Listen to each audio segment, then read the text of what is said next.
ओठलाई छुएर निस्की हरेको झुटो रङ्गीन साँचो हो। तिमीलाई अङ्गले यस्तो लाग्यो कि मेरो संसार तिमी हो।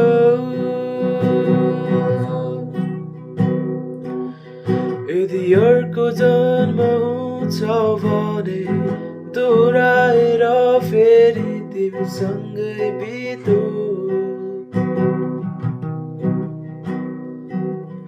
मुस्कानले सजाउला तिमीलाई पिरती भाका।